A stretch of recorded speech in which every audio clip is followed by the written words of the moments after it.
O que mais me marcou foi ver o olhar de pena e tristeza de uma das enfermeiras que estava cuidando de mim. Eu era o único de 22 quartos da UTI que ainda não estava entubado, mas já tinha 90% do meu pulmão tomado, e na velocidade que eu piorava, a qualquer momento chegaria a minha vez. Eu não sabia se eu tinha minutos ou horas antes de ser anestesiado para a introdução de um tubo na minha garganta, para que as máquinas pudessem respirar por mim. O que eu sabia é que durante aquela pandemia, um grande percentual das pessoas que passavam por esse procedimento não voltavam mais.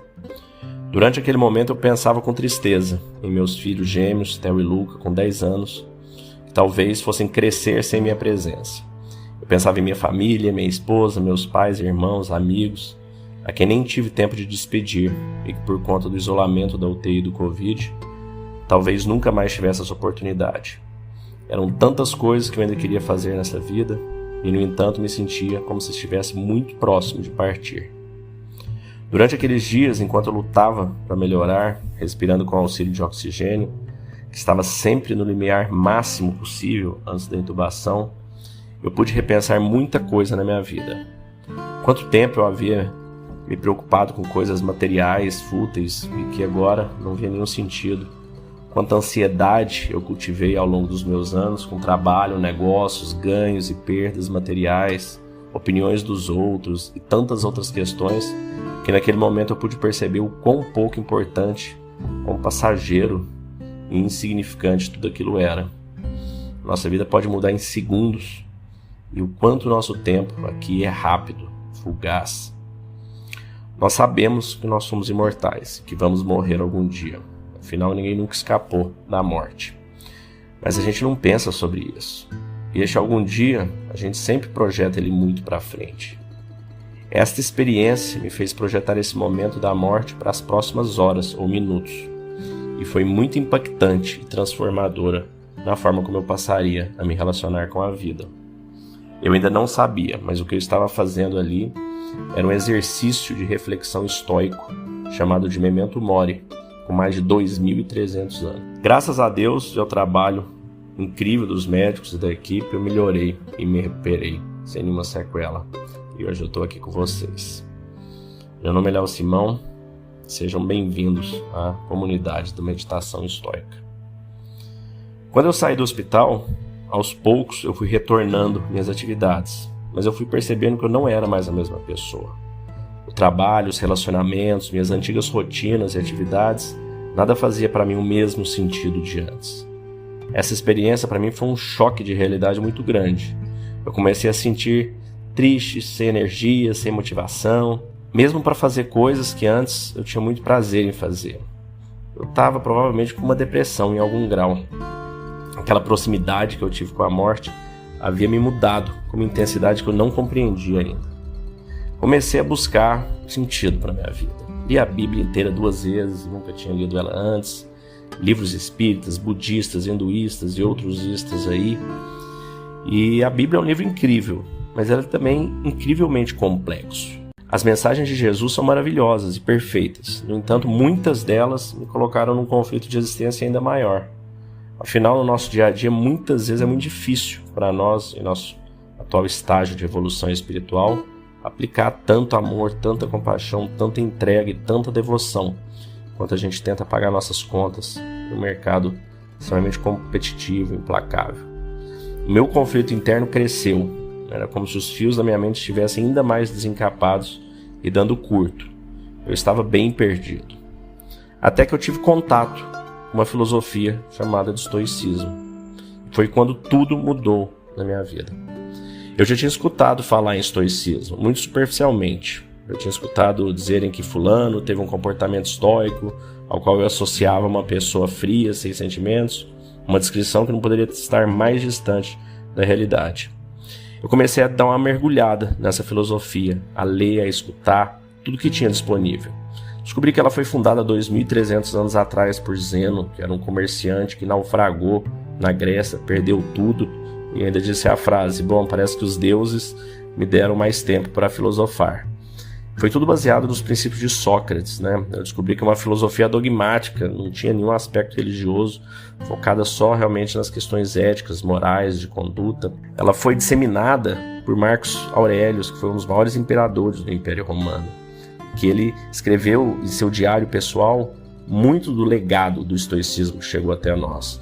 E hoje é conhecido como livro Meditações, um livro maravilhoso. Teve Sêneca, Epiteto, então tiveram esses grandes expoentes que trouxeram isso da antiguidade. E quanto mais eu lia, mais estudava, mais fascinado eu fui ficando com aquela filosofia.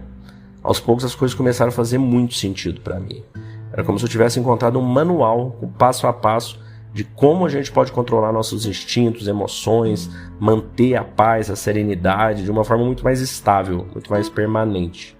Para mim era uma fórmula de enfrentar os medos, ansiedade, inseguranças, e tudo me trazia muita força, muita confiança, uma resiliência, uma autoestima incrível. Era como se eu tivesse descoberto um tesouro. E eu me perguntava, como é que isso não é disseminado? Como é que, as pessoas não conhecem o estoicismo? E eu descobri que, na verdade, a gente é impactado por pessoas que seguem o estoicismo de maneiras que a gente nem sabe. Nos Estados Unidos, George Washington, Benjamin Franklin, que escreveram a Constituição, que fundaram os Estados Unidos, eles eram estoicos.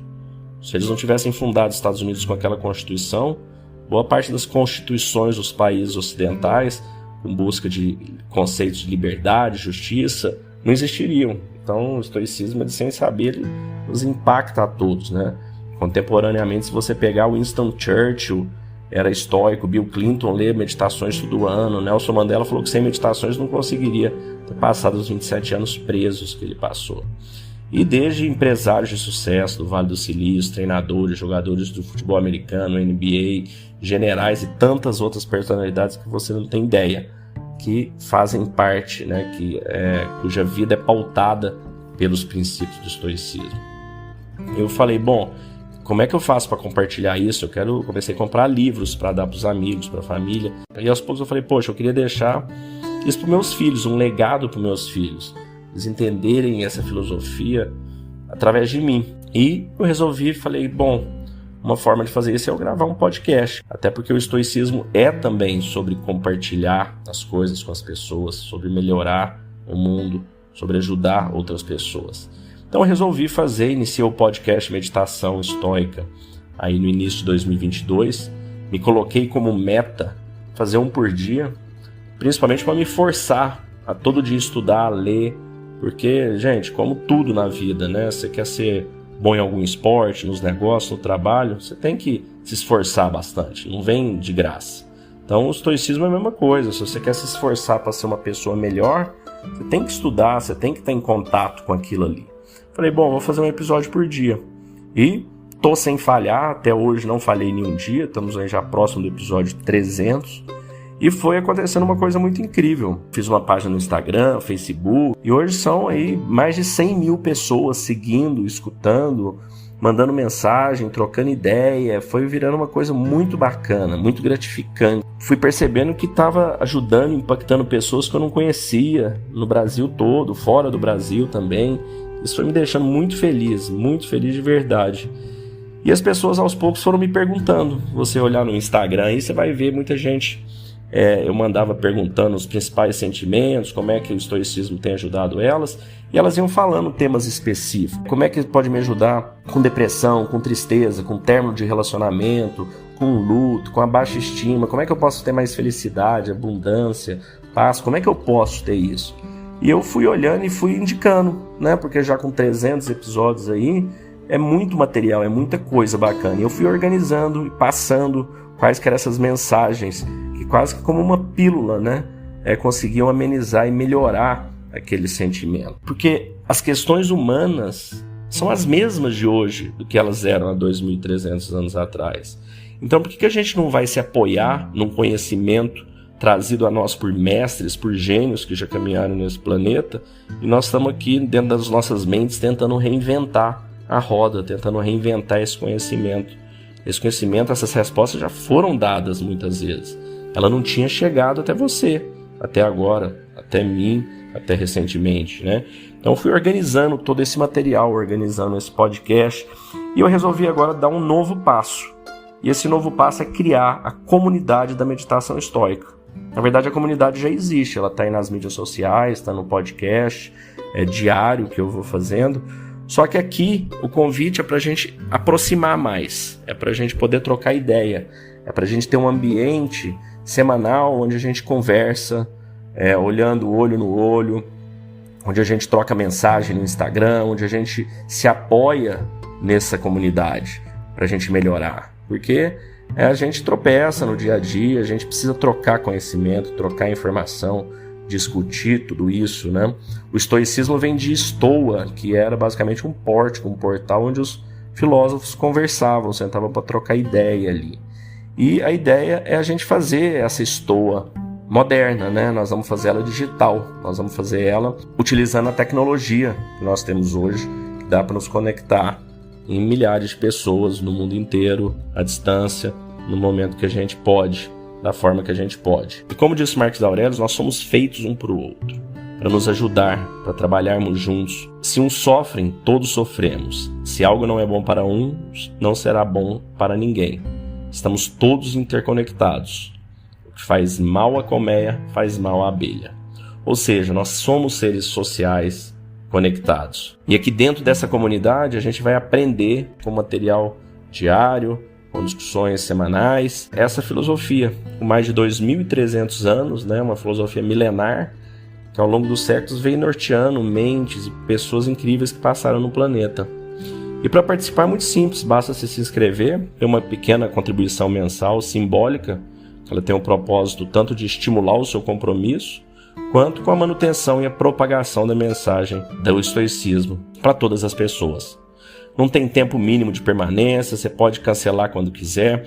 A gente quer na nossa comunidade apenas aquelas pessoas que querem realmente se dedicar a evoluir como ser humano, um dia por vez, né, ajudando a gente a melhorar nosso país, nossa comunidade, a nossa família e assim por diante. E para você que é meu ouvinte, minha ouvinte assídua do podcast, eu venho aqui em primeira mão fazer um convite para que você venha me encontrar hoje, dia 19 de outubro, às 20 horas, no nosso primeiro encontro da comunidade ao vivo, onde a gente vai discutir todos esses temas importantes da nossa vida e do impacto positivo que o estoicismo pode trazer. Para você que já quer entrar, já quer participar dentro da comunidade, basta entrar no link que vai estar aí no podcast onde você está escutando, abaixo, ou digitar meditaçãoestoica.com.br/comunidade. Então, meditaçãoestoica.com.br/comunidades. Você já faz a inscrição e já garante sua vaga dentro da nossa comunidade. Então, para terminar com a frase de Marcos Aurelius, já deu de pensar em como deve ser uma boa pessoa. Apenas seja uma. Fique com Deus e até mais tarde. Um grande abraço.